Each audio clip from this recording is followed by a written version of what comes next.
全体社员注意，野猪群下山了，南坡的苞米地全完了。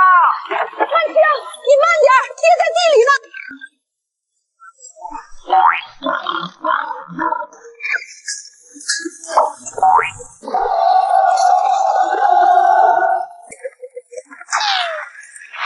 老少爷们儿，好家伙，今年这收成要是被祸害了，咱们都得喝西北风。2亩多地的苞米杆子倒了一多半，膀子被啃得稀烂，地里到处是碗口大的蹄印。爹，别过来！地上有血，野猪还没走远。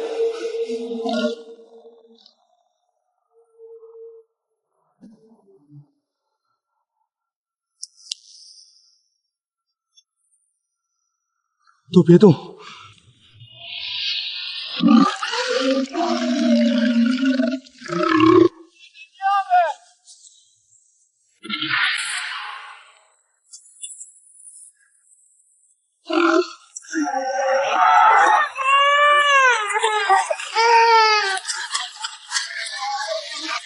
完了。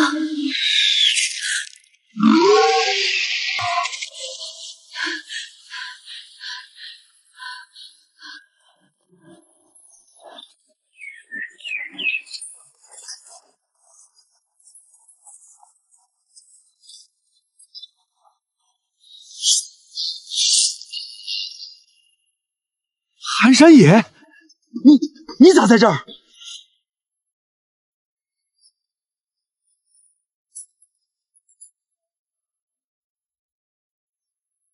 这畜生祸害庄稼多久了？半个多月了。这东西一个能顶10个，你怎么一见就……箭头上抹了乌头汁，砖破后的。等等，这野猪是你打死的，按规矩肉有你一份。不用了，把猪分了，别让人饿着。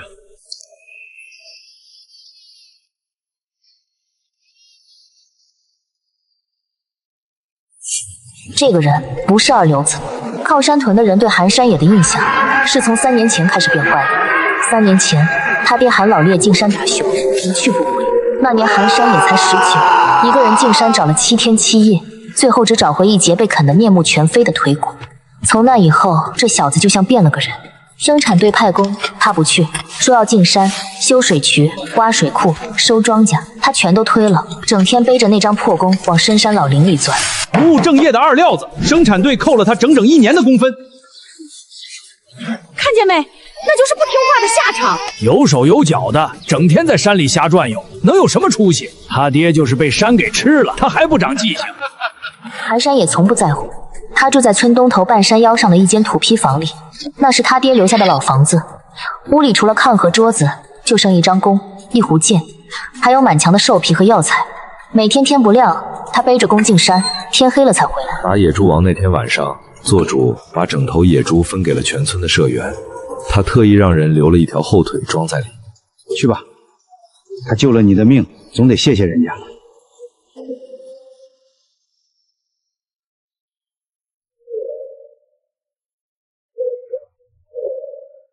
寒山野，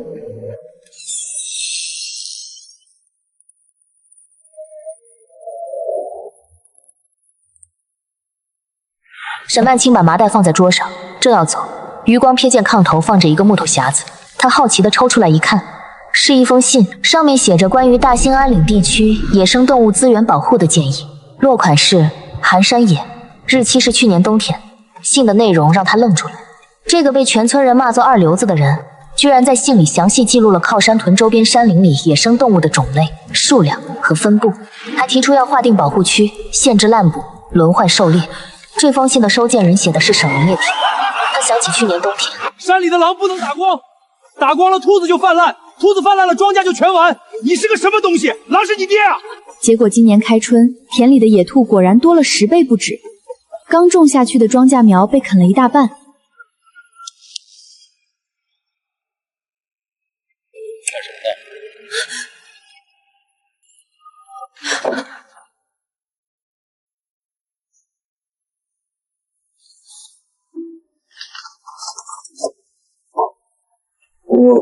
我爹让我给你送猪肉，谢谢你今天救了我。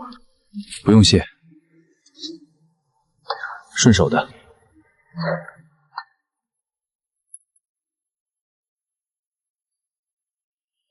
你写的那个保护区的是真的吗？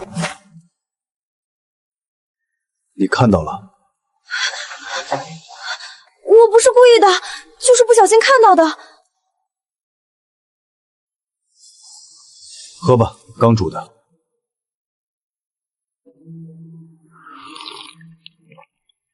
松茸，山里有的是，烂在泥里没人捡。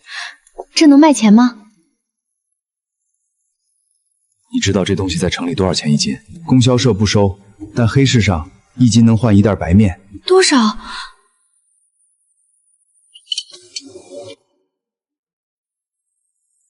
你卖过？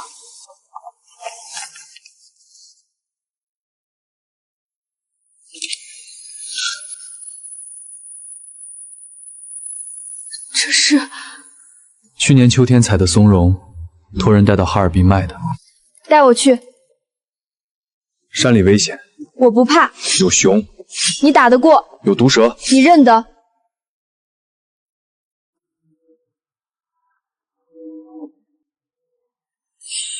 明天凌晨4点，村口老槐树。晚了不等。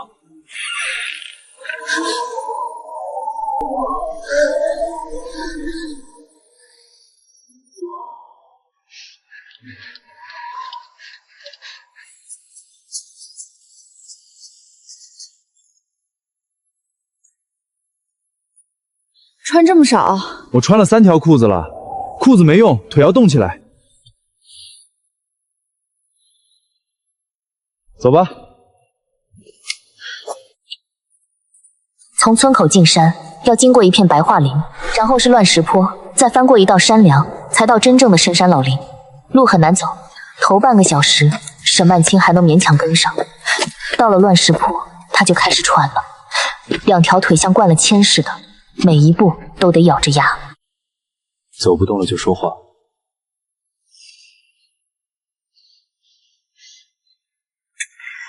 谁说我走不动了？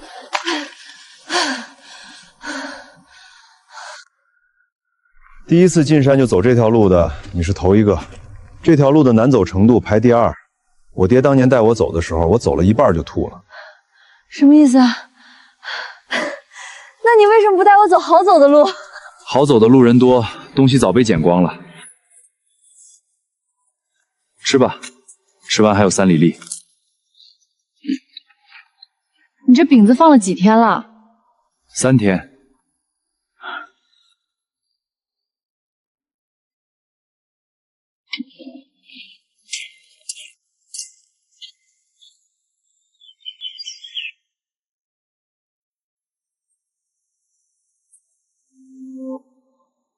好看吧？他在靠山屯待了3年，每天面对的是没完没了的农活，无聊的家长里短，一眼望到头的日子，他都快忘了这个世界居然还有这么美的地方。走吧，赶在太阳完全出来前到那片椴树林。椴树林树龄都在100年以上，树冠遮天蔽日，地上的腐殖土厚的能没到脚踝。扒开落叶，露出几朵灰褐色的蘑菇，看起来跟路边随处可见的野蘑菇没什么区别。这就是松茸？不是，这是真蘑。松茸长在松树下，颜色偏黄，有特殊的香味。你闻闻这个。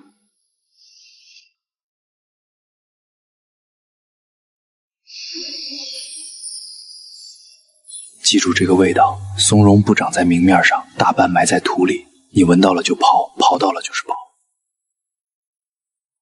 那是黑木耳。这是猴头菇，长在柞树上，成对出现的。这是蕨菜，这是五味子，这是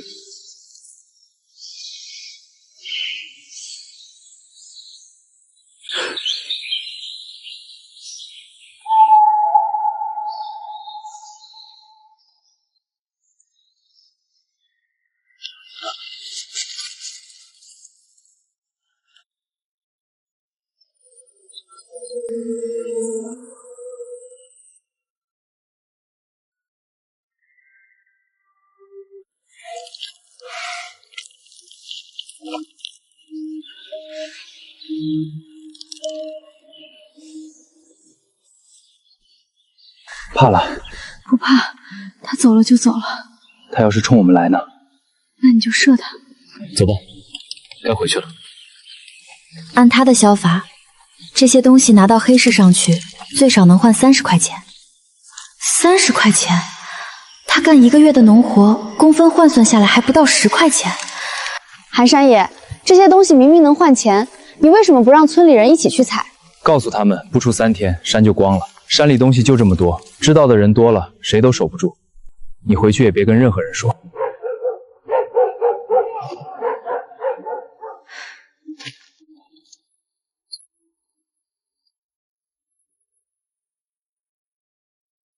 拿回去给你爹煮汤喝，对他老寒腿好。明天还去吗？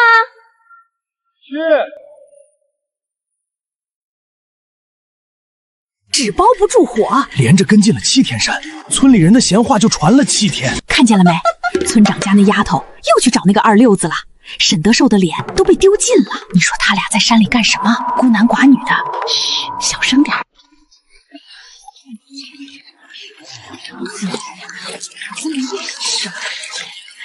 曼青啊，最近在山里发财了吧？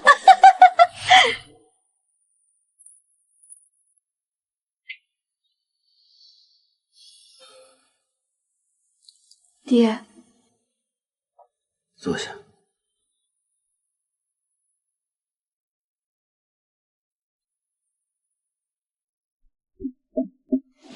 你一个姑娘家，整天跟着寒山爷往山里跑，像什么话？爹，我跟他去采山货。采什么山货？你当我不知道？那小子就是个二溜子，你跟他搅和在一起，还要不要嫁人了？爹，他不是二溜子。他不是谁是？他是整个靠山屯最有本事的人。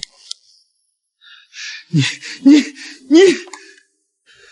爹，你先别生气。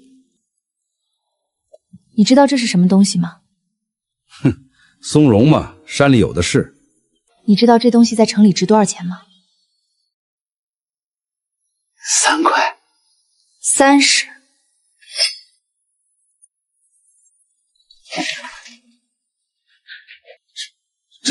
你胡说！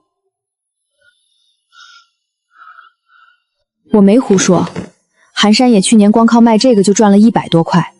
他能一个人在山里活3年，他能一箭射死野猪王，他能写信给省里提建议，还给省里写过信。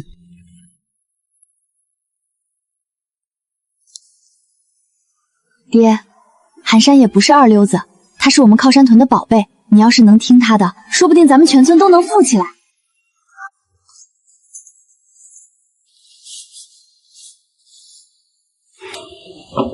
睡觉去吧，明儿别进山了，在家歇1天。沈曼青知道他爹的脾气，不敢再说什么，起身回了屋。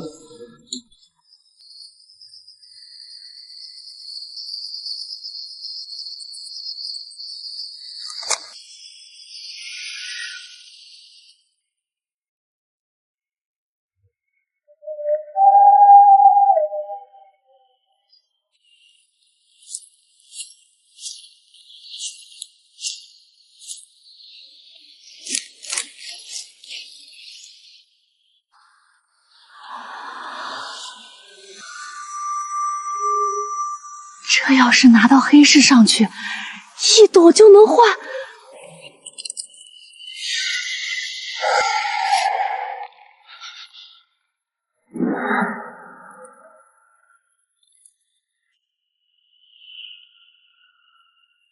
山火？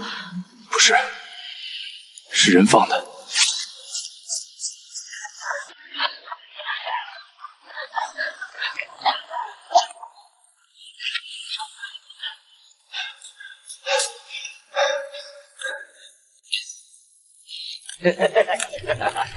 这一烧，那窝熊瞎子肯定跑出来，一枪一个！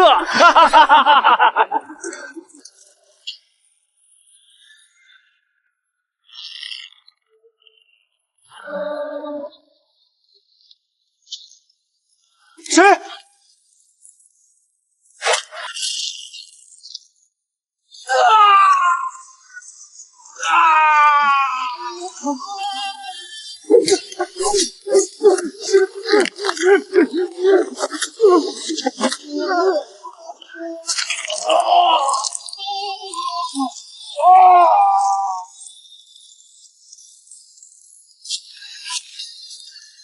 你们知道这片林子烧起来要死多少东西？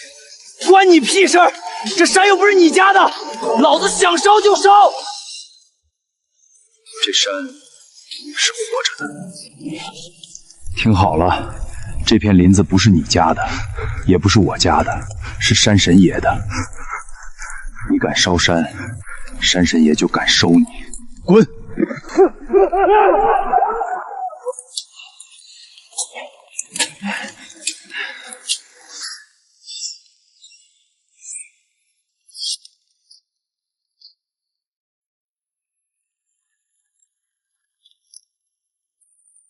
你刚才说的山神爷，你信？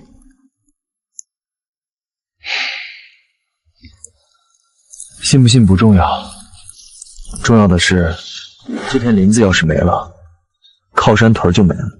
为什么？你知不知道靠山屯的水从哪里来？河里。河从哪儿来？山上。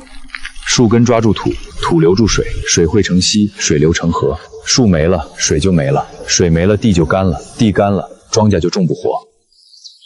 靠山吃山，不是把山吃光，是把山养好，养好了山，山养你一辈子。寒山叶，你教我。教你什么？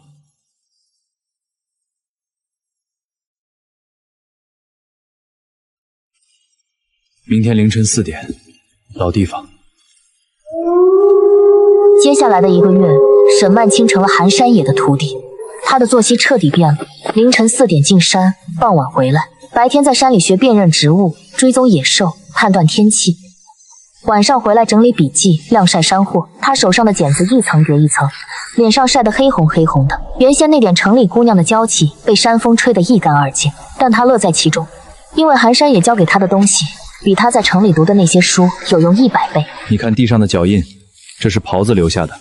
公狍子的前蹄比母的大，间距也宽。新鲜的脚印边缘有碎土，说明它过去不超过2个小时。那我们追不追？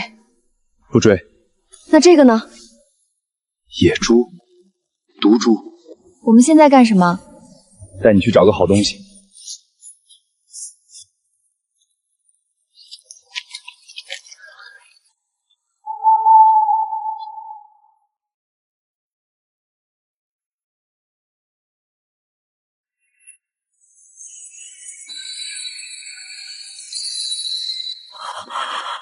百年身亡，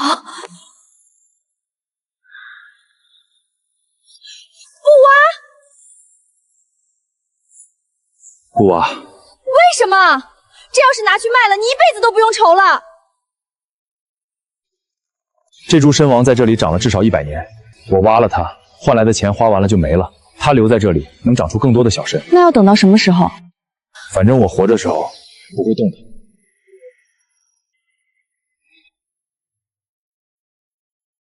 他忽然明白了，寒山也不是不想要钱，而是他知道有些东西比钱更值钱，比如希望，比如未来，比如这片山林。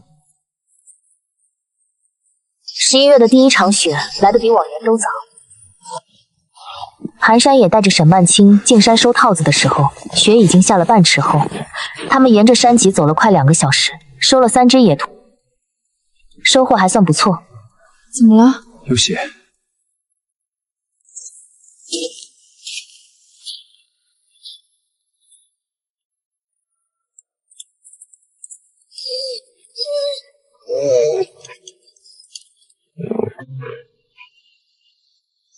断得很彻底，夹了至少2天了。能活，但这条腿保不住了。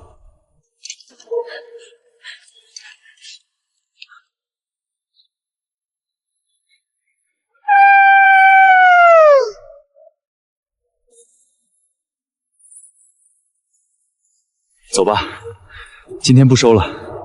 你以前也救过？救过，狐狸、狍子、猫头鹰，救不活的就养着，养好了伤再放。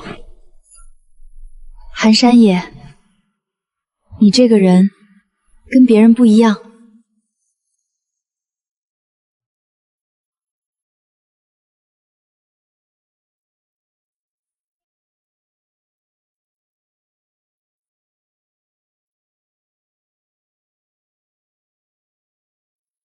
他认你了。追风！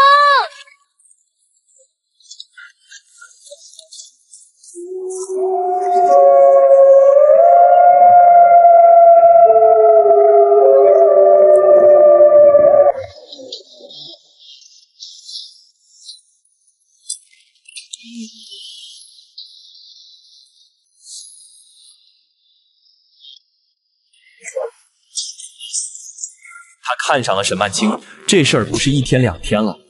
从沈曼青下乡第一天起，马大炮就盯上了他，隔三差五往沈家跑，送酒送肉送布票。马大炮本来不急，他觉得沈曼青一个下乡知青，迟早得找个人嫁。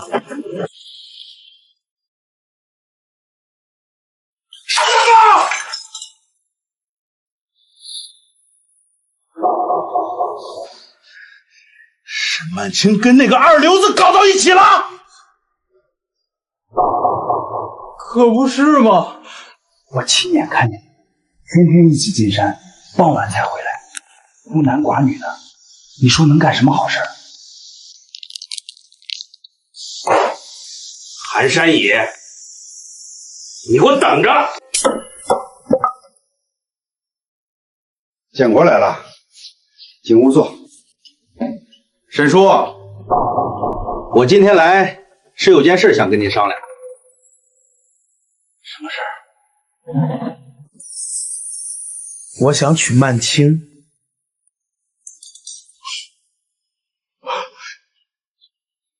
你说什么？我说我想娶曼青。聘礼您随便开，3转1响我全包，外加200块钱。沈叔，您闺女跟了我，吃香的喝辣的，不比在这穷山沟里受苦强。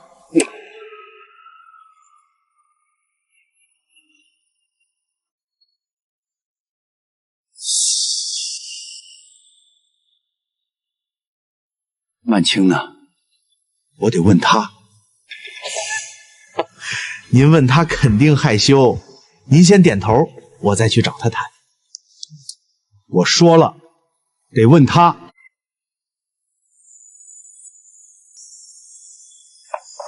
行，那我改天再来。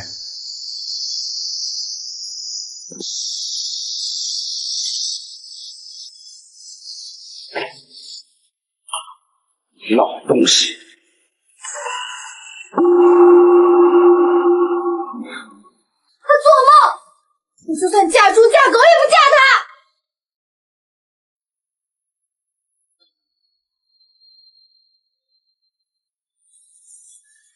爹，你不会答应了吧？我没答应，但是曼青啊，你也老大不小了，总不能一直这么单着。你娘走得早，我这个当爹的……爹，我有喜欢的人了。谁？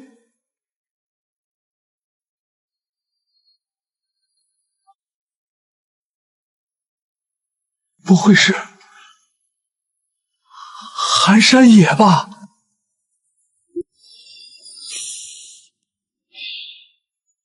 住山山腰的土坯房，没爹没娘没家底儿，连个正经工分都没有。你嫁给他喝西北风啊？他不会让我喝西北风的。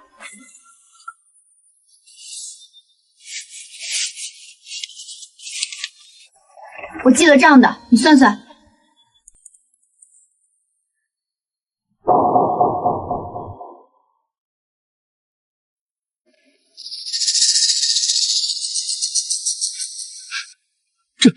这都是卖山货的。对，松茸、榛蘑、五味子、刺虎瓜，还有几张皮子。他说，靠山屯要是把山林经营好，光靠山货和林下种植，1年就能翻几番。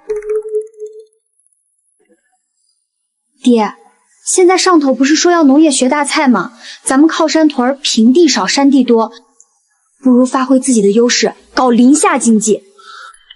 什么是林下经济？就是在林子里种药材，养蘑菇，养蜂，不破坏森林，还能赚钱。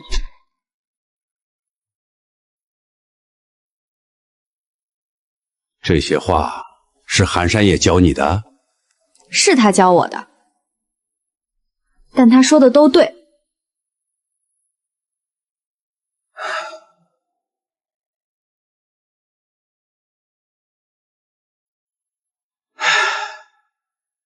行，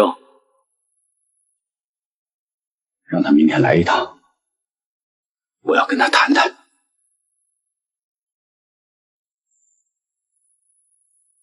曼青跟我说了你的想法，你觉得咱靠山屯搞那个林下精艺能行？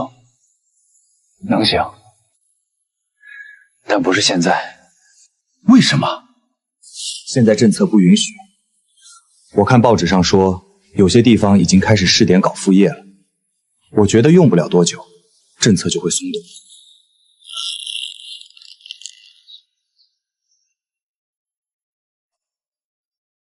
就算政策以后允许了，你有把握？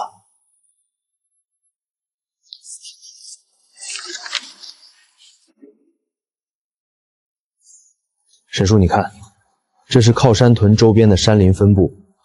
这边是落叶松林，可以发展木耳和蘑菇；这边是椴树林，适合养蜂；这边是杂木林，林下适合种人参和党参。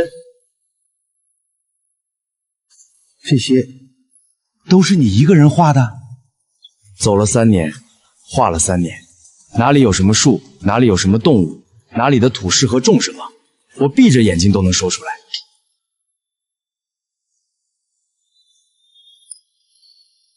小子，你要真能让靠山屯富起来，我就把闺女嫁给你。说话算话，你沈叔什么时候说过不算的话？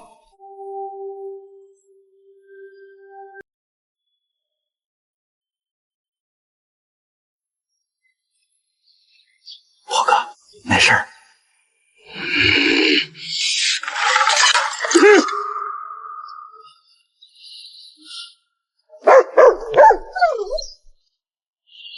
我让你站住！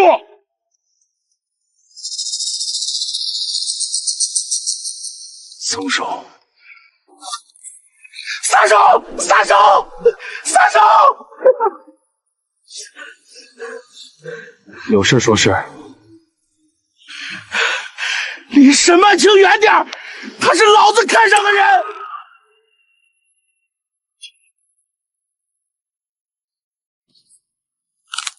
我没什么资格，但我能让他吃饱饭。你能吗？寒山野，你信不信我让我叔叔把你抓起来？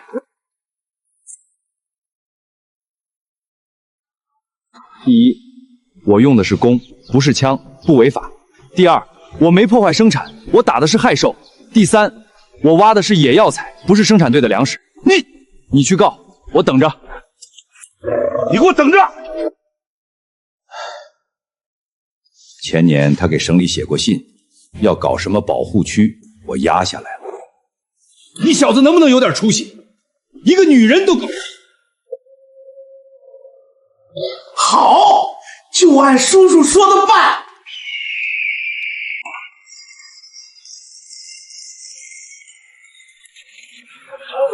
沈叔，我马大炮今天正式来提亲，这是聘礼，您看看够不够分量？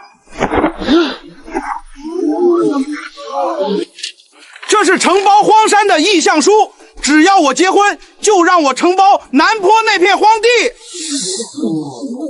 种果树，养鸡鸭，3年免税。这是咱们靠山屯第一台手扶拖拉机的提货证，我叔叔乐批的这指标。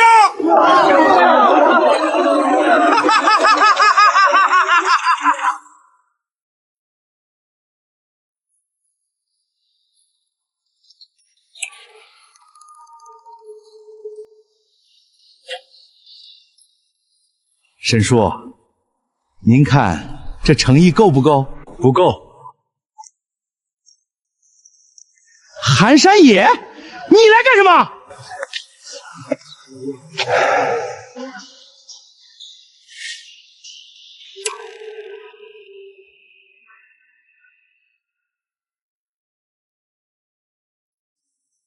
沈叔，我也来提亲。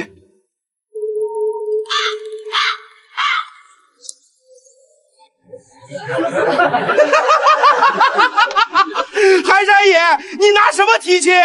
那间破主坯房，还是那只狼？靠山屯的老少爷们儿，我寒山野今天来提亲，确实是空着手来的。但我要给你们看的，不是3顿东西，而是一个未来。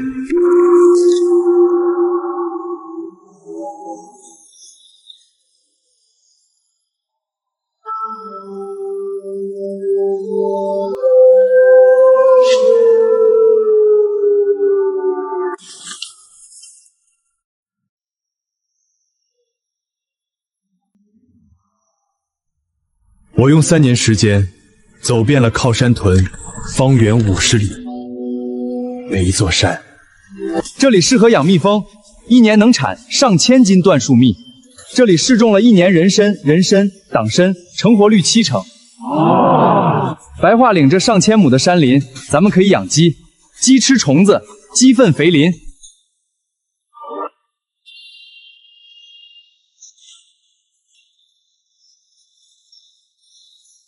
只要干成了，靠山屯就再也不用担心挨饿。你放屁！这些东西能当饭吃？这是什么？这是什么？这又是什么？这些东西哪一样不能当吃？我能给沈叔的，是一个哪怕10年后、20年后，依然能让曼青吃饱穿暖未来。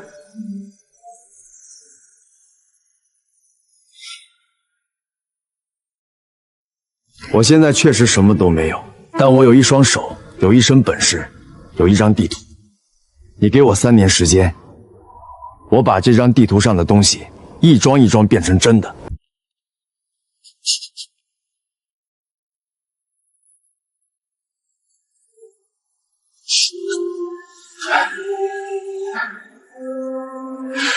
小子，曼青交给你了。沈德旺，你敢？你知不知道你这么做的后果？后果就是我沈曼青这辈子嫁定了寒山爷。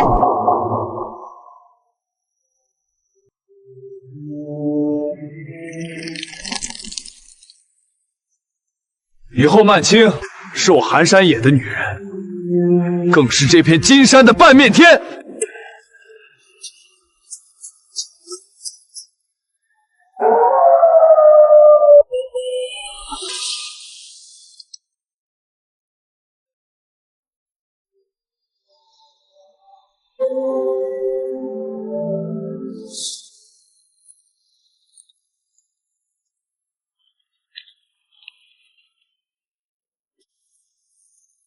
沈村长，别紧张，我们这次来是收到了一封信。信？就是你们村一个叫寒山野的同志，厅里领导觉得很有价值，派我们来实地了解一下。快去叫山野，快去！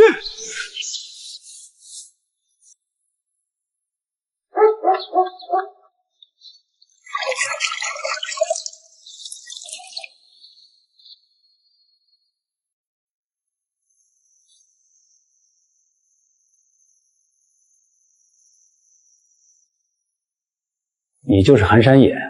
是。你读过书？念到初中。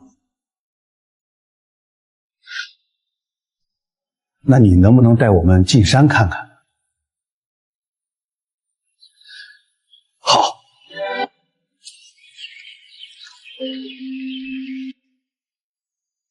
这里就是我信里说的核心保护区。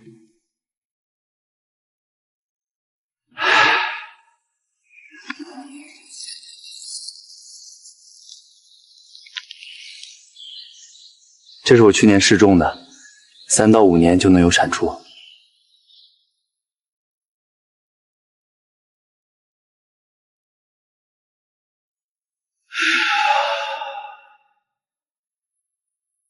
小韩同志，你有没有兴趣来省里参加一个培训班？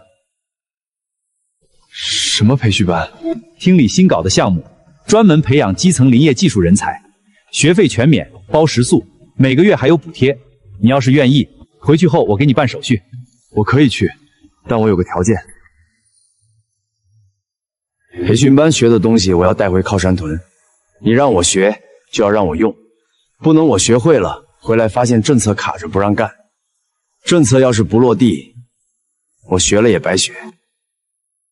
哈哈哈哈哈哈！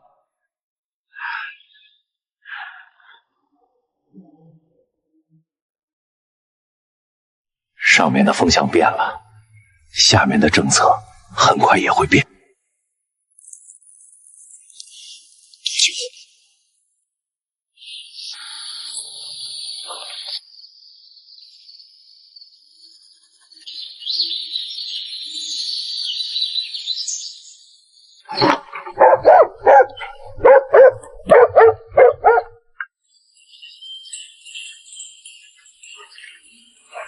你爹什么时候回来啊？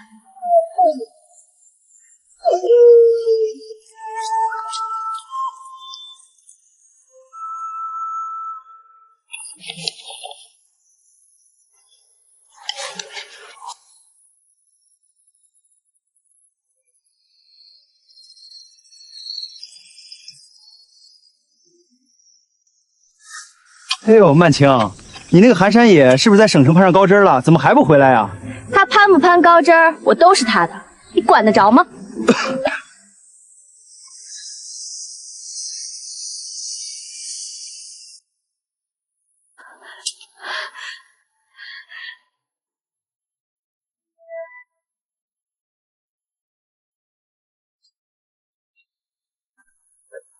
寒山野，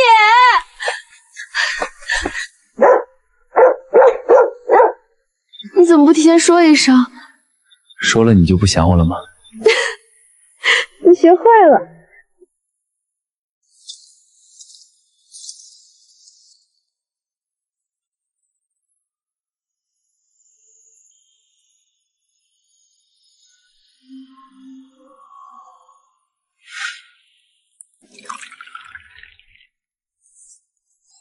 沈叔，这3个月我学的东西都记在里面了，林下种植的技术、林业政策、市场分析全都整理好了。山野，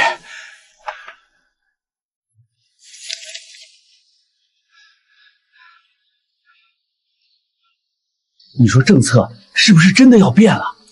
我在省里听到消息，明年可能会出台新的政策，允许农村发展多种经营和家庭副业，到时候咱们就能名正言顺地搞林下经济了。那咱们明天就开始干。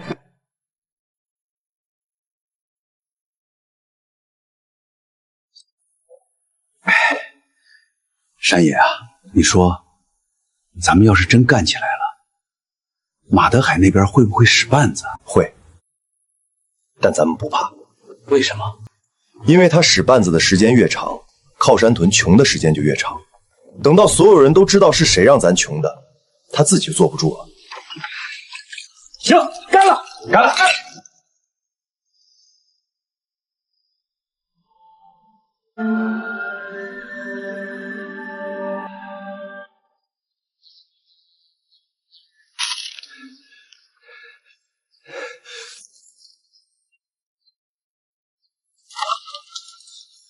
沈叔来了，政策来了！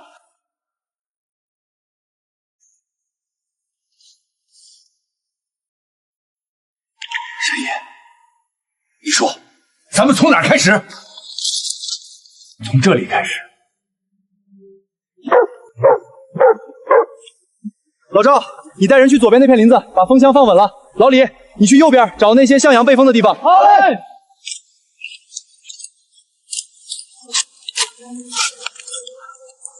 第1年只收了几十斤蜜，但品质出奇的好。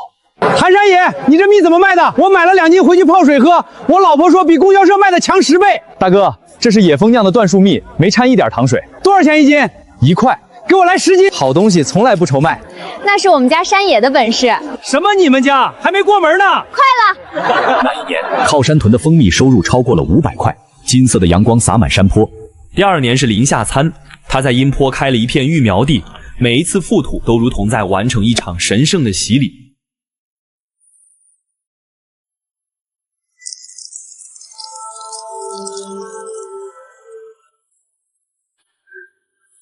山爷，这片山要是长成了，能卖多少钱？3到5年后，少说也有几万块。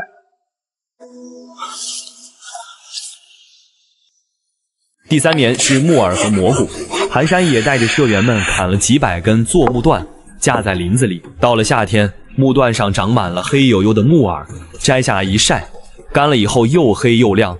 到了年底，靠山屯的副业收入超过了2000块，全村的工分从原来的8分钱涨到了2.7，家家户户都多分了10几块钱。山爷啊，什么时候再带我们也发发财呗？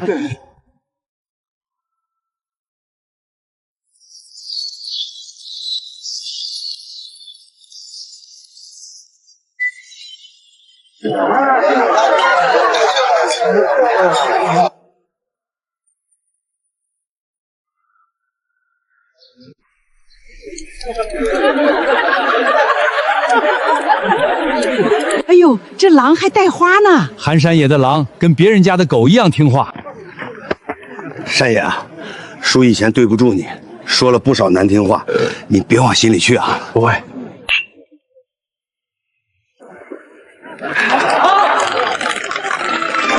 老少爷们儿，我寒山野没什么文化，也不会说漂亮话，但有件事儿，我得当着大家的面跟曼青说清楚。曼青，我这辈子做了2件最对的事儿，第1件是进了山，第2件是那天在苞米地里看见了你。呀，你看这小两口多好啊！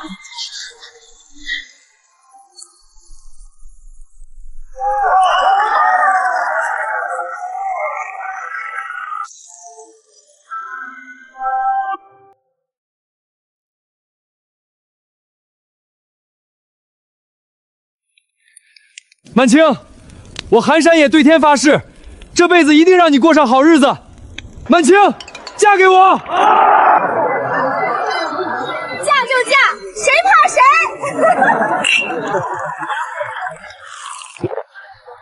好，好，好！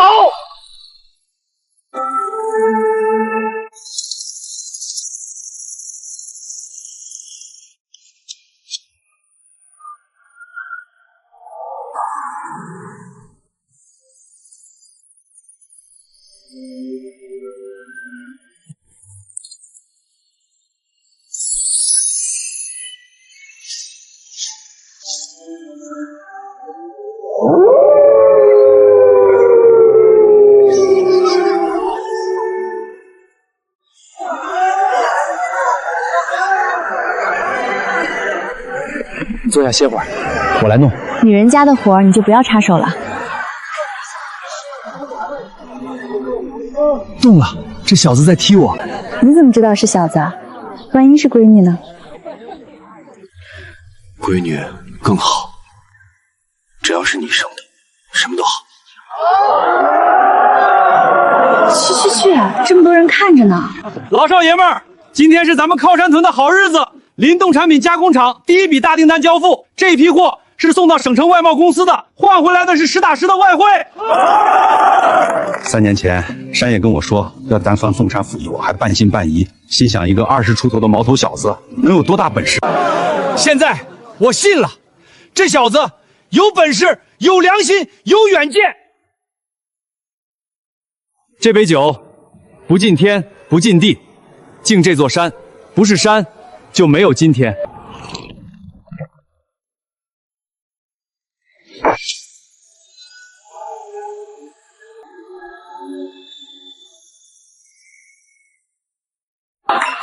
山不是咱们的，是子孙后代的。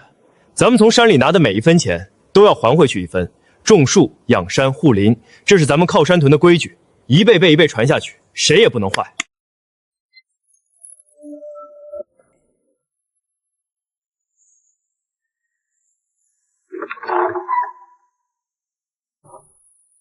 山林给了我这一辈子最硬的底气，而你给了我一辈子最甜的日子。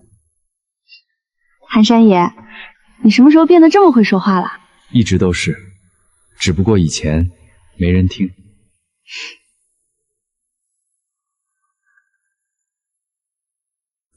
韩山野后来成了省里的林下经济模范，他的故事登上了省报。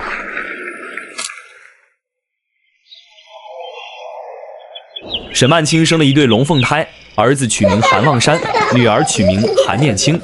马大炮的养鸡场倒闭后，去了南方打工，再也没回靠山屯。赵虎后来成了韩山野的徒弟，学了3年猎人手艺，现在也是远近闻名的好猎手。追风活了15年，老死后被埋在韩山野家的苹果树下。每年春天，那棵树上开的花都比别处更白更香。我这辈子最得意的事儿，不是当了村长，是给我闺女找了个好女婿。